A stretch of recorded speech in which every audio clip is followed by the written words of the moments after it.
We are talking about the Ching Predictions for 2026. I'm giving you the quick and the dirty, all the things that you need to know about May. The energy of May is Hexagram 19, and it moves to Hexagram 34. That is prevailing and great injury. No need for worry, because great injury doesn't mean literal injury. I'll get there in a second.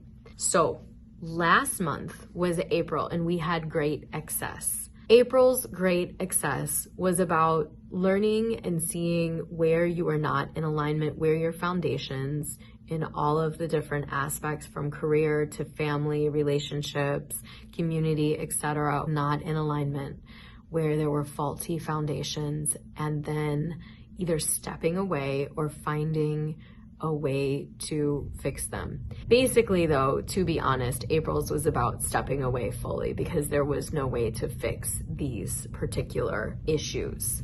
So the collective then, we go together to enter the energy of prevailing, which is Hexagram 19. This energy is about influence, persuasion, and how it is that you connect with and move or influence others. It's not about force, about power, about will, but about your vulnerability in the Dr. Brene Brown way, where you're moving them because of the way that you express your heart, the way that you are sharing from your heart. So the conditions around you in general are going to feel auspicious. Things feel like they're like boom, boom, boom, boom, lining up in your favor. Your influence is growing. You are practicing, learning to realign, rebalance by moving with authenticity and integrity with who you are as a person. As the month progresses, the current will shift.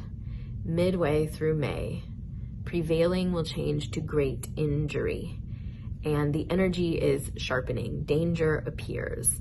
It's not fatal or anything like that, but it is sobering. The I Ching says that sometimes harm is the only thing that slows us down enough to change direction.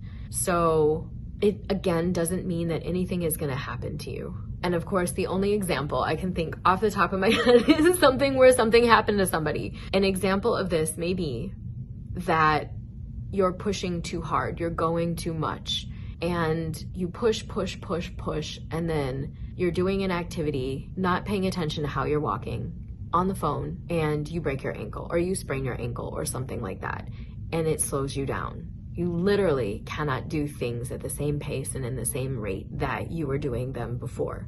So this is an example where it's not fatal, but it definitely doesn't feel good to have a sprained ankle when externally the collective energy is showing you where you need to slow down by literally slowing you down. May warns us that if we keep pressing forward instead of listening to the energy to slow down, the structure will break.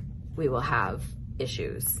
So the entire arc of May is first, learn how to connect with and move others through heartfelt, vulnerable, beautiful, compassionate conversation. Then recognize where you are pushing yourself too hard, or others, wherever you are pushing too hard, and just back off. These lessons prepare us as a whole for June's inner work with the energy of sincerity. It is important that we continue to work with these lessons. It's interesting because of all of the months that we've looked at so far, from January to May, May is the month of the most contrast. First, you're feeling on top of the world, you are influential, you feel like you're in full alignment, there's all these opportunities, and then later you're being literally stopped because there is problems that are possible with pushing forward without discipline and without care. So, prevailing, lead others and ourselves with honesty. Great injury, step back, be cautious, aware, and observe whenever it is you are overextending, and stop overextending. Together, these two hexagrams are preparing us for June's sincerity.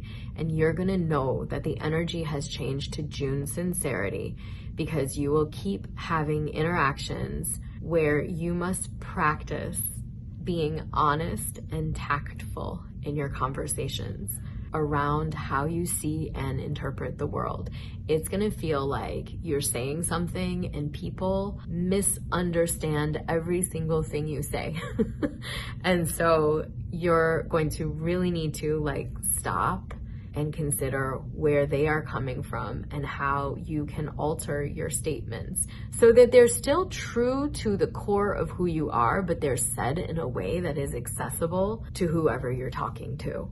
Also recognizing that tactful part and letting go when people still don't understand what it is that you mean. That is the energy of June. And that's how you know that it has changed. You'll notice all these conversations coming up and you're like, what is going on? Why is no one understanding me?